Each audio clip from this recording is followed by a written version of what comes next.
சண்முகா. இன்று நான் தீபாவளி திருநாள் பற்றி பேசப் போகிறேன்.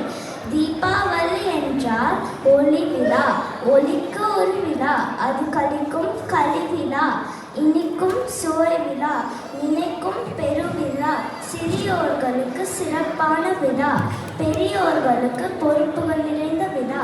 அழிவு கூட சில நேரங்களில் ஆனந்தமாகி விடுகிறது. அவ்வகையில் ஒருவனின் அழிவு உலகத்தின் மகிழ்ச்சியான தினமே. நம் மனதில் மத்தாப்பு சுழலும் தீபாவளி திருநாளாகும். தீபாவளி தீப ஒளி திருநாளாம், தித்திக்கும் திருநாளாம், திகைக்க வைக்கும் திருநாளாம். உறவுகளோடு உறவாடி உல்லாசம் பொங்கும் தீபாவளி. பேரின்பம் கண்டதுமே புதுவித ஆடைகளை உடுத்தி பூரிக்க வைக்கும் தீபாவளி.